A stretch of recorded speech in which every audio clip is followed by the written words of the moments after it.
안녕하세요. 크립토티브입니다. 이번 시간에는 3달 이내에 비트코인이 무려 4억 8천만 원까지도 갈 수 있다라고 얘기한 분이 있습니다. 사진에 보이는 마이클 세일러 얘기 또 마지막에 한번 드려보려고 합니다. 자, 일론 머스크가 지금 미국 대선이 코앞으로 다가왔죠. 매일 한 명씩 뽑아서 14억 원을 쏘고 있다.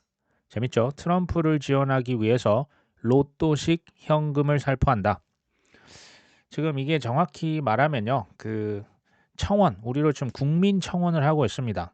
이제 표현의 자유 그리고 총기를 이제 스스로 하나씩 총을 가지고 있자. 여기에 이제 청원을 서명을 하는 사람 한 명에게 이제 추첨을 통해서 그냥 1 밀리언 달러, 우리 돈 뭐 13억 7천만 원을 지급하고 있다. 뭐 이렇게 약속을 해서 실제로 한 명 줬다라고 하는데요.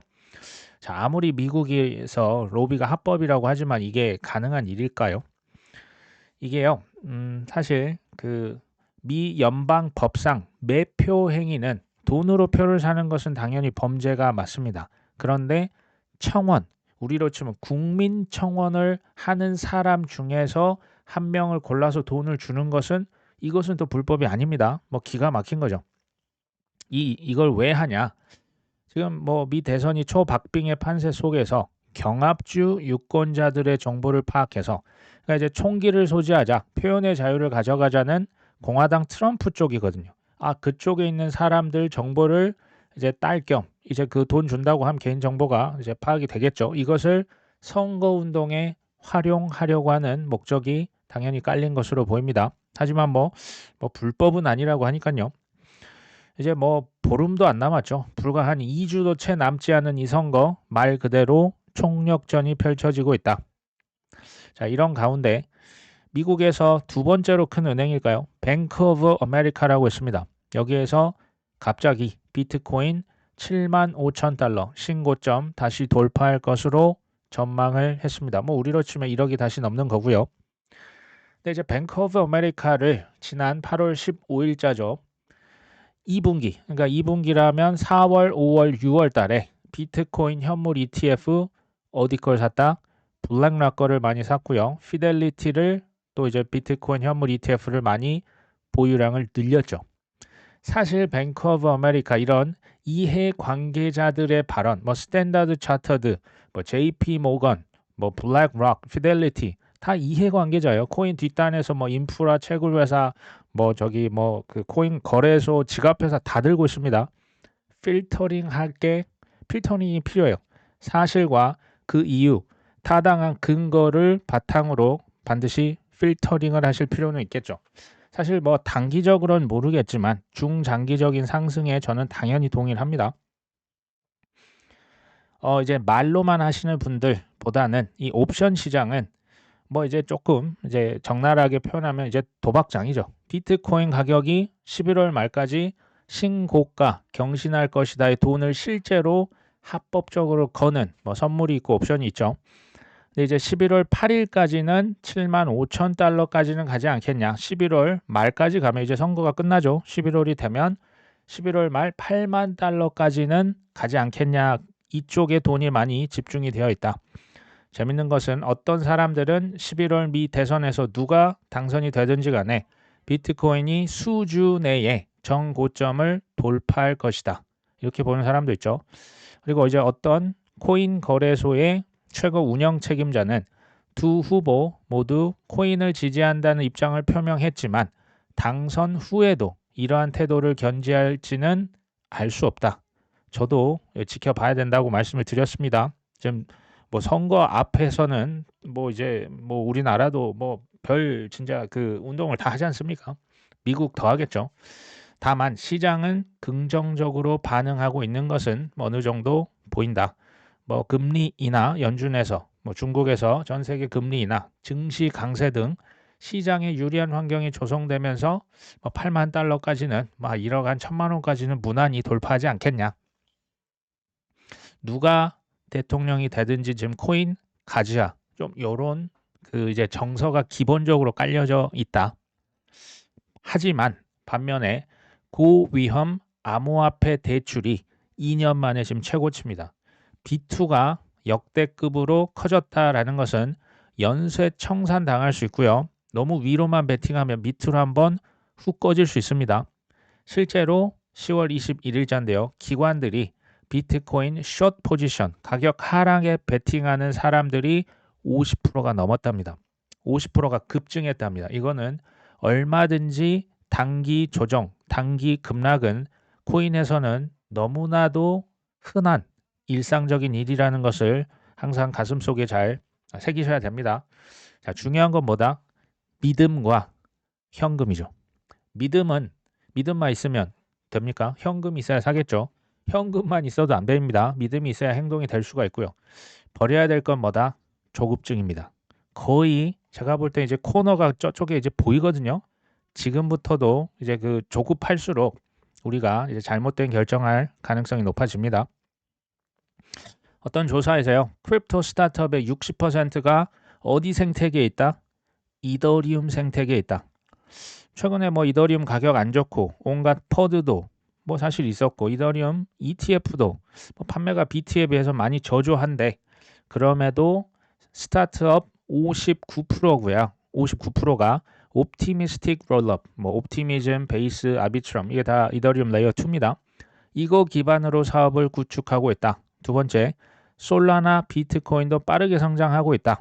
뭐 이제 인프라, 뭐 이제 디핀이라고도 하죠. 디지털 인프라, 디파이, 탈중앙화 금융, 결제에서 뭐 여러 가지 사람들이 이제 많이 투자도 하고 인기가 있지만 지금 재미없는 섹터는 뭐다? 다오라고 있습니다. 탈중앙화 자율조직 다오나 NFT는 인기가 별로 없다. 자, 그러면서 마지막으로 특히 아시아와 아프리카 지역에서 코인 스타트업이 굉장히 크게 늘어나고 있다라고 얘기합니다. 저는 이게 지금 이더리움을 사라 마라라는 얘기를 드리는 게 아니고요. 제 그냥 개인적인 생각에는 이더리움의 가격이 떨어지는 것은 맞죠. 최고점 대비해서 가격이 좀 많이 좀 밑에 있지만 가치가 떨어졌을까요? 뭐 저는 그렇게 보진 않거든요. 이더리움은 그러니까 우리가 이제 비트를 이제 처음 코인 투자한 비트로 가듯이 개발자들이나 여기서 뭔가 생태계에서 뭘 만드는 개발하는 사람들은 사실 이더리움부터 하는 게 제가 볼 때는 굉장히 자연스럽거든요. 설사 다른 체인을 써도 이더리움으로 반드시 호환을 시켜야만 합니다. 두 번째, 큰 성장이 아시아와 아프리카를 콕 집었죠. 아시아라 하면 인구 대국 있지 않습니까? 인도와 중국이 딱 버티고 있고요. 특히 인도의 성장세가 어마어마하죠. 그 다음에 뭐 동남아시아, 뭐 인도네시아, 저 필리핀, 태국 다 엄청난 인구 강국들입니다. 그리고 아프리카는 어디입니까? 저기 뭐 나이지리아랄지 그러니까 젊은 층 인구들이 굉장히 많은 이쪽에서 사실 이건 뭐 코인만 성장하는 게 아니고요. 전반적인 경제 전반적으로 큰 GDP 성장. 그래서 지금 뭐 현대자동차도 뭐 인도에 지금 증시에 상장을 시켰고요. 블락락도 뒤에서 인도에 엄청난 지금 뭐 그 밑작업 하고 있습니다. 투자 많이 지금 들어가고 있죠. 그런 성장이 크립토 쪽에서도 나올 겁니다. 자, 비탈릭 부터린이요. 이더리움 검증 간소화 아이디어를 제시했다. 검증이라고 하는 것은 이 거래 내역을 누군가 뭐 지금 뭐 중앙화된 어떤 사람이 이것을 그 다 이렇게 장부 써서 이것을 하는 게 아니라 탈중앙화 방식이지 않습니까? 근데 이게 그 거래 내역을 검증하는 이 시스템 이거 이제 비트에서는 그 채굴이라고 합니다. 뭐 이더리움에서도 이게 필요한데 이것을 노트북에서 진행을 하자니 여전히 좀 쉽지 않은 거예요. 근데 노트북도 그렇고 모바일 지갑, 브라우저 지갑, 심지어 우리가 이제 뭐 갤럭시 워치도 타잖아요. 애플워치 같은 스마트워치에서도 이런 체인을 검증할 수 있으면 좋겠다. 지금 이 아이디어를 비탈릭이 냈다라고 하는 겁니다. 어려우실 수 있는데요. 쉽게 말씀드리면 인터넷으로 치면 이전에 혹시 천리안 나우누리 쓰셨던 거 기억하시는 분 계십니까? 전화선 모뎀선 갖다가 꽂아서 뭐 채팅하거나 사진 한 장 보내는데 10분, 20분. 노래 하나 받으려면 어디 밖에 나갔다 와야 됐던 기억나십니까? 느리고 엄청 통신료는 비쌌죠. 근데요, 뭐 이제 뭐 2G, 3G, 4G 지금 우리가 그 핸드폰 5G 쓰잖아요. 2030년이 되면 6G로 다 이동을 할 것으로 지금 내다봅니다. 일론 머스크가 그 이제 위성 낮게 굉장히 많이 쏴서요. 이걸 2030년까지는 6G를 구축을 완료할 것으로 이미 지금 계획을 갖고 있습니다. 핸드폰만 해도요. 예전만 해도 뭐 우리가 핸드폰이 어디 있습니까? 그냥 집 전화 썼잖아요. 근데 벽돌폰이 처음 나왔을 때 엄청난 센세이션이었죠. 그 다음에 그 이효리라고 하는 그 연예인이 나와서 애니콜. 그 다음에 스티브 잡스의 아이폰 4. 지금은 뭐 아이폰 10 몇 가지 나왔잖아요. 이런 식으로 이더리움, 솔라나의 어떤 이런 퍼블릭 블록체인이 지금 쓰기가 불편한 거예요. 디파이 불편한 겁니다. 뭐 지갑을 연동하고 뭐 어디 뭐 혹시 코드 뭐 비밀번호 잃어버리면 지갑 그냥 다 어떻게 날아가는 이런 상황들이 앞으로 어떻게 된다? 점차 편해지고 쉬워지고 빨라진다라는 얘기예요. 이게 대중화라고 하는 거죠. 아직 저는 그래서 블록체인 이런 퍼블릭 블록체인에 여전히 기회가 있다. 자, 일본에서는요. 코인 현물 ETF 허용에 신중한 입장이다. 이게 재밌는 게 뭐 당연히 금융청은 보수적이겠죠. 근데 코인 투자 수익에 대해서 일본 최대 지금 55% 세금. 이거 말도 안 되게 비싸게 매긴 겁니다. 근데 증권 시장에서 거래되는 뭐 비트코인 현물 ETF가 나온다면 여기는 세금이 20%예요. 뭐 차이가 좀 많이 누가 봐도 크죠. 그래서 오래 걸릴 수 있다는 겁니다. 비트코인 ETF 일본 좀 오래 걸릴 것 같아.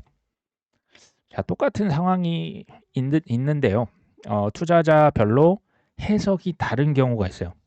예를 듭니다. 지금 이런 상황에서 일본 비트코인 현물 ETF가 멀었네.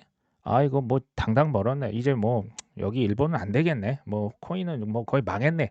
이렇게 생각하실 수도 있고 아니네. 아직도 뭐 그 비트코인, 이더리움 현물 ETF가 일본에서 나오면 기관들이 더 많이 들어오겠죠. 아직도 매수 기회가 있구나. 긍정적으로 보실 수도 있습니다.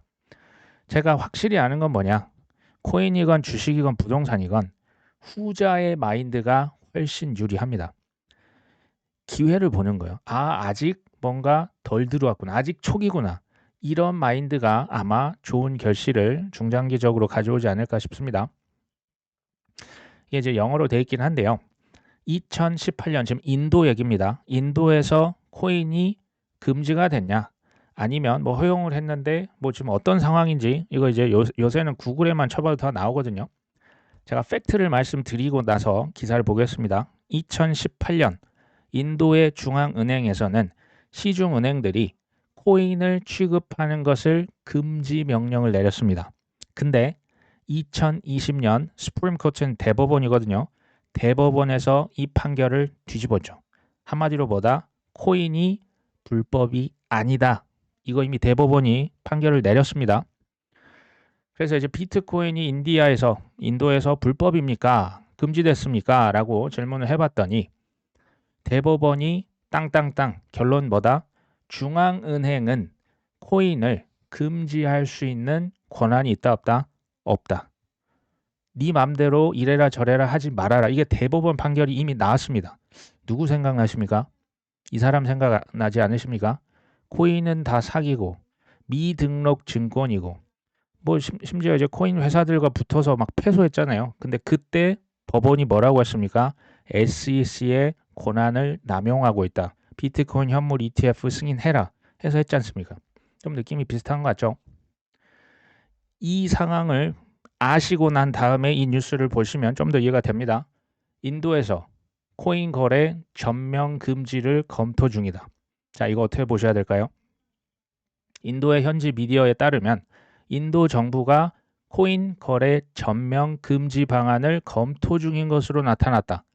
두 번째, 코인에 대해서 협의 중인 주요 기관, 정부가 비트, 이더, 스테이블 코인 등 코인 거래 금지에 대해서 뜻을 모았다. 자, 이들은 암호화폐 거래는 이점보다 뭐가 크다? 위험이 훨씬 크다는 공통된 의견을 표명했다. 세 번째, 아울러서 CBDC가 암호화폐를 대체할 수 있다고 봤다. 자, 여기까지 보시면 어떤 생각이 드십니까? 인도에서 그냥 뜻을 이미 모았다는데 이거 뭐 이미 땅땅땅인데 검토하고 있다는 것은 뭐 거의 끝났네? 라고 생각하실 수가 있겠죠. 네 번째 재밌죠. 다만 코인 거래 금지를 확정 짓기 위해서는 이거 확정했다는 얘기입니까? 안 했다는 얘기입니까? 안 했다는 얘기죠. 더 구체적인 협의를 거칠 것으로 보인다. 제가 근데 아까 보여드렸잖아요. 이미 대법원에서 2020년에 네가 뭔데 권한을 남용하니 코인을 뭐 이렇게 금지하고 말고 뭐 중앙은행 정부 부처 그건 네 권한 아니야 라고 했습니다. 지금 불법 아니고요. 단지 이제 세금이 굉장히 센 거는 있죠. 굉장히 이제 좀 그 불합리한 건 있지만 불법은 아닙니다. 저 역시도 2015년 6년까지만 해도 이런 류의 보도를 고지 그대로 다 믿었습니다. 그때가 진짜 어떤 시절이었냐면 실제 비트코인이 사람을 파는데 장기를 밀매하고요. 도박, 테러, 뭐 온갖 안 좋은 뭐 마약 사는데 쓰이는 게 실제 비트코인이었습니다. 그때는 저도 이런 거 믿었어요. 이거 진짜 금지되나 보다. 큰일 났다. 자, 공부를 해 보니까 전 세계 지금요. 전 세계 정말 뭐 미국, 중국, 일본, 뭐 우리나라, 뭐 중남미 할 것 없이 모두 뭐 러시아, 뭐 브릭스 다 지금 친코인 작업이 끝났어요. 거의 이제 법안을 통과하냐 마냐 지금 그 문턱에 와 있거든요. 이미 통과시킨 데도 있습니다. 인도만 금지시킬 수 있을까요? 이건 뭐 이런 거요. 인터넷을 다 되는데 북한처럼 북한만 인터넷을 접속 차단하겠다. 뭐 불가능한 건 아닌데 제가 볼 때 거의 의미가 없는 거죠. 18년 1월 달 우리로 치면 박상기의 난과 거의 뭐 비슷한 처지입니다. 실제 금지한 건 아니지만 지금 인도는 그 세금이 뭐 30몇 프로고요. 거의 망했어요. 인도의 지금 코인은 거래소도 거래량 급감했고 뭐 코인 뭐 세금 30몇 프로 내라니까 다 해외로 도망쳐 버린 거죠. 제가 봤을 때 글로벌 세력들의 마지막 작업지가 인도이지 않나 싶습니다. 왜냐하면 너무나 크고 매력적인 시장이죠. 인구가 지금 중국을 따라잡았잖아요. 마지막까지 그럼 작업해야겠죠. 마지막까지 속이는 것으로 저는 보고 있습니다. 이거 말 뒤집겠죠. 자, 걸핏하면 퍼드가 난무하는 코인 시장에서 어떻게 하면 좀 큰 수익을 우리가 좀 가져갈 수 있을까요? 투자 원칙, 뭐 기본적인 거 이거 다 사실 모르시는 분 없어요. 네, 제가 한번 정리를 해봤습니다. 자, 수익을 거두기 위해서는 1번 싸게 사기, 2번 비싸게 팔기입니다. 1번과 2번을 동시에 충족을 시켜야 수익이 납니다. 자, 그럼 더 중요한 거. 큰 수익을 날려면 어떻게 하셔야 될까요? 싸게 사는데 싸게 많이 사야죠. 그 다음에 비싸게 팔면 되는데 비싸게 많이 파셔야 수익이 당연히 큰 거 아닙니까? 많이가 여기선 포인트입니다. 자, 싸게 많이 사는 거. 이게 뭐 우리가 이론적으로는 알고 있죠. 근데 저는 이렇게 봅니다. 이제 가치와 가격을 따로 분리시키자. 그러니까 가치는 엄청 평가가 높게 돼 있는 좋은 기업이고 좋은 프로젝트고 좋은 자산인데 가격이 뭐 여러 가지 뭐 전쟁이 됐건 뭐 매크로 환경이 됐건 여러 이유로 가격이 너무나 밑에 쳐져 있으면 많이 사셔야죠. 두 번째, 비싸게 많이 판다. 가치에 비해서 가격이 너무 거품이 껴있다. 그러면 많이 팔고 시장을 잠깐 떠나셔야죠. 이거 아닙니까? 근데 포인트는 이거잖아요. 우리가 꼭지를 모르고 바닥을 절대 알 수가 없기 때문에 1번 하실 때 분할로 매수하자는 거예요. 분할로 쟁여놓자. 파실 때는 꼭지를 모르기 때문에 분할로 매도하면서 빠져나가자. 그리고 이 정도면 됐다는 마인드. 전 이것도 중요한 것 같습니다. 왜냐하면 우리가 알고는 있는데 나름 이제 저점이라 생각해서 샀습니다. 근데 떨어지고 샀습니다. 또 물 탔는데 또 떨어지고 또 떨어지면 마인드가 어떻게 됩니까? 에라이 이렇게 되는 거죠.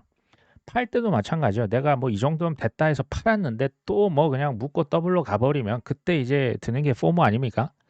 이 정도면 됐다. 아, 그건 내 돈 아니다. 나는 뭐 이 정도로 만족해야지. 전 이것도 중요한 것 같아요. 일반인이 할 수 있는 최선의 투자가 저는 뭐 여기까지라고 봅니다. 자, 타이거 리서치. 홍콩에서 CBDC, 토크나 자산을 통해서 글로벌 금융 혁신을 추진한다. 자, 홍콩에서는 지금 뭐 탄소 크레딧도 판다고 하죠. 뭐 탄소 배출권, 그다음 무형 자산뿐 아니라 뭐 채권, 주식, 뭐 여러 가지 다 토크나해서 그다음 CBDC와의 상호 운용성을 적극적으로 연구하고 있다. 자, RWA와 CBDC의 융화 시도 최종 목표는 뭐다? CBDC로 이끄는 글로벌 금융 혁신이다. 재밌죠? 여기 지금 최종 목표 나옵니다. CBDC가 뭐랍니까? 혁신이랍니다. 우리가 기억해야 될 건 홍콩 뒤에 누가 있습니까? 뭐 영국 97년도 1997년도에 영국에서 반환했습니다. 지금 어디입니까? 중국이죠. 홍콩 뒤에 중국이 있습니다. 두 번째, RWA 알겠는데 CBDC가 지금 뭐다? 글로벌 금융 혁신이랍니다. 이건 뭡니까? 이거 지금 밑작업이에요. 이게 나중에 이거 RWA 뭐 토큰을 하고 뭐 외환 거래, 뭐 비트코인 거래 뒷단에서 디지털 블록체인으로 다 연결시킬 거란 얘기입니다. 최종 목표는 CBDC 천하를 만들고 싶은 거예요. 이건 정부 입장에서 그런 거죠. RWA CBDC 융화 시도하겠다. 이거 무슨 뜻일까요? 그러니까 RWA로 이거 돈 나올 때가 이제 여기잖아요. 이거 수익화 할 건데 결제를 뭘로 하겠다? 환전을 뭘로 한다? 송금을 뭘로 한다? CBDC로 하고 싶다. 물론 전통금융, 은행들, 월스트리트는 이거 스테이블 코인을 쓰려고 할 겁니다. 나름 경쟁 관계지만 둘 다 쓸 가능성이 높습니다. 스테이블 코인, CBDC, 그리고 크립토. 크립토는 코인도 있고 그 네트워크 블록체인도 있죠. 이 세 가지가 미래 금융의 트로이카, 삼국지가 될 겁니다. 자, 마지막으로 마이클 세일러 얘기를 해보려고 하는데요. 자, 비트코인이 올해입니다. 이게 내년이 아닙니다. 올해 35만 달러까지 갈 것이다. 35만 달러는 우리 돈 무려 4억 8천만 원이 넘거든요. 제가 뭐 이렇게까지 높이 올라갈 수 있을까요? 뭐 어쨌든 이 답글이 재밌습니다. 너무 긍정적이셔서 좀 놀랍습니다. 뭐 이런 사람도 있었고요. 90일 뭐 3달도 안 돼서 5배로 간다고? 뭐 이런 사람도 있고요. 어떤 사람은 이제 비꼬는 사람도 있죠. 2021년 기억해봐. 마이클 셀러 그 친구 그때 비트코인 10만 달러 갈 거라고 얘기했던 사람이야. 근데 가로 열고 닫고 틀렸어 라는 거죠. 어떤 사람이 이제 좀 길게 썼는데요. 뭐 가장 뭐 적절한 표현 같습니다. 이 사람이 지금 35만 달러 간다고 하는 것은 비트코인이 중장기적으로 봤을 때 인플레이션은 이건 어쩔 수 없다. 근데 이걸 대비하려면 가치를 저장하는 수단으로 굉장히 전 세계적인 추세, 그 추앙을 받을 것이고 두 번째는 기관 투자자들이 많이 올라와서 채택을 할 거라는 거고 비트를 산다는 얘기죠. 규제 명확성까지도 들어온다는 얘기야.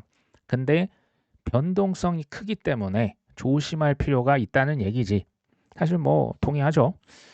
제 개인적으로 올해 4억 8천은 무리죠. 올해는 좀 무리라고 봅니다. 근데 중요한 것은 진짜 기관 투자자들이 뭐 옵션도 나오고요. 규제 명확성이 진짜 오면 가격이 뭐 올해는 모르겠지만 내년 말까지는 뭐 2억에서 3억은 가지 않을까요? 그 다음에 뭐 그 다음 또 4년 후면 뭐 4억, 5억은 제가 볼 때 무난하고요. 뭐 많이 가면 10억도 갈 수 있다고 보거든요. 중요한 것은 저는 이런 확신이 있는데 저의 이 확신을 사실 누구에게도 강요할 의도가 저는 1도 없어요. 이거는 다 본인의 그 믿음대로 사실 행하고 그에 대한 책임, 그에 대한 피해 다 본인이 가져가는 거겠죠. 믿음은요, 제가 볼 때는 강요하는 게 아닙니다. 지식을 쌓다 보면 아니면 어떤 경험을 통해서 누구 얘기를 듣다 보면 그냥 그게 어느 순간 믿어지는 순간이 옵니다. 저는 이제 제 역할은 약간 그 정보를 제공하는 뭐 그 정도가 저야 우리 또 오후에하는 제 동생의 역할이 아닌가 싶습니다. 제가 현재 상황이 그럼 어떤 상황이냐? 제가 달러 인덱스 말씀을 드렸잖아요. 뭐 1980년대 엄청 높았다가 떨어졌죠. 이게 뭐 5년, 10년에 걸쳐서 떨어졌다가 다시 올라갔다가 피크를 찍고 달러 인덱스 다시 떨어졌죠. 최근에 22년 9월 달 피크를 찍었고요. 지금은 떨어지고 있는 추세라는 거죠. 이걸 지금 확대를 해봤는데 뭐 22년 9월 달 115에서 지금 뭐 달러 인덱스 더 올랐습니다. 104.3까지 찍었어요. 단기 반등 치고는 지금 상당히 세게 나오고 있는 거예요. 근데 일반적으로 달러와 주식, 코인, 자산 시장은 반비례하는 경향이 있습니다. 당연히 이제 코인이나 주식도 보통 그 달러로 표기를 하잖아요. 달러의 가치가 낮을수록 상대적으로 자산, 뭐 부동산도 좀 상대적인 가치가 올라가는 거죠, 가격이. 두 번째, 여기서 제일 중요한 것은 누가 대통령이 되든지 달러를 더 많이 찍을 것이라는 것은 확정입니다. 이거 엄청 중요합니다. 그냥 더 많이 달러를 찍으면 어떻게 됩니까? 달러의 화폐 가치가 하락하잖아요. 이게 강달러입니까? 약달러입니까? 약달러로 가는 거예요. 결국에는 약달러입니다. 그러니까 이제 파동을 그리면서 내려가겠죠. 이거는 중장기적으로 앞으로 뭐 모르겠어요. 그러니까 특히 이제 전 내년 자산 시장에는 긍정적이에요. 심지어 금에도 긍정적입니다. 네 번째, 지금은 단기적으로 달러 가치가 지금 상승했잖아요. 확 튀어 올랐지 않습니까? 자산은 뭐 주식도 그렇고 코인도 뭐 별 재미 없습니다. 조정받고 있죠. 왜 그럴까요? 불확실성이 여전히 있는 거예요. 누가 대통령이냐? 규제 명확성, 법이 바뀌어야 기관들이 들어옵니다. 맘놓고 아직 못 들어옵니다. 셉 원투원 뭐 회계 지침 말도 안 되는 쇼지만 여전히 지금 발효 중입니다. SEC 눈밖에 날 이유가 없어요. 이 불확실성이 있는 한 저는 매수 기회가 남아 있다. 현금이 있으시면요. 적립식으로 조금씩 줍기 좋은 타이밍이다라는 생각이 들고요. 뭐 없으면 뭐 묵묵히 기다리시면 되겠죠. 오늘 방송은 이제 제가 보니까 이제 10월도 다 갔습니다. 이제 11월, 12월 2달 남기고 그다음 이제 우리가 그토록 바랐던 2025년이 오는 거죠.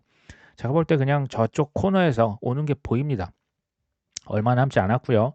이 순간을 그냥 좀 즐기셨으면 좋겠어요. 괜히 뭐 조바심이나 뭐 그 포모 뭐 이런 것에 휘둘리지 않고 그냥 묵묵히 가시면 좋은 결실을 거두지 않을까 싶습니다. 자, 오늘 방송 여기까지 합니다. 끝까지 시청해 주셔서 감사합니다.